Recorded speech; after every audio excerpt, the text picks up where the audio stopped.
पुण्यात्माओं देखो, हमें अभी तक ज्ञान तो कह भी नहीं था अध्यात्म मार्ग का। वैसे अपनी परंपरागत साधनाएं पुण्यात्मा किया ही करते हैं, वो डट नहीं सकते, रुक नहीं सकते, उनकी आत्मा में इतनी तड़प होती है। अब परमात्मा हमें थोड़ा बहुत कष्ट अवश्य रखेगा।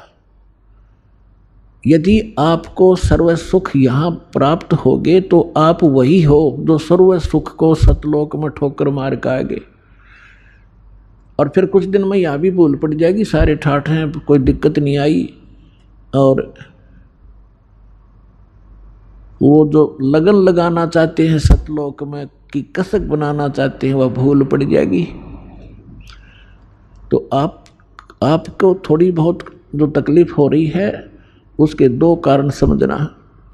एक तो ये समझना कि हे परमात्मा, आपकी शरण में और आपकी भक्ति करते करते और ये दान धर्म करते करते भी मुझे कष्ट हो रहा है।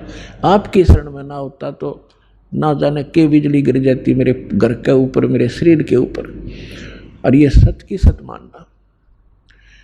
कुछ भक्त क्या होते हैं जो 1-2 वर्ष साधना कर लेते हैं, 5-6 महीने नाम ले लिया, 5-4 महीने फिर छोड़ छाड़ गए।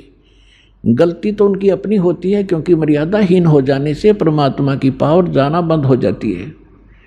जैसे आपने कनेक्शन ले लिया बिजली का और किसी भी कारण से आपका कनेक्शन कट गया तो पावर आपके घर पे है ही नहीं, और फिर आप यो को कोई लाभ नहीं हो रहा। लाभ कैसे होगा जब कनेक्शन कट गया? कैसे मोटर चलेगी, कैसे चक्की आटा पीसेगी, और कैसे बल्ब जलेंगे आपके? तो उसके लिए है कि कनेक्शन पुनः सुचारू करवावे।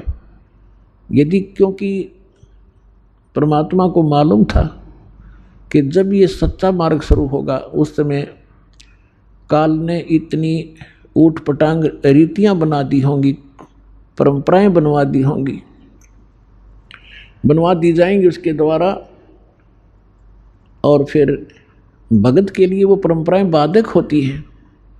जो सांसारिक रीति होती है वो भगत के लिए बाधक होती है, उनसे उल्टा हटना पड़ता है। और हमारे समाज के अंदर वो इतनी घर कर चुकी होती है तो भक्तों के लिए वो बाधक बन जाते हैं समाज के व्यक्ति।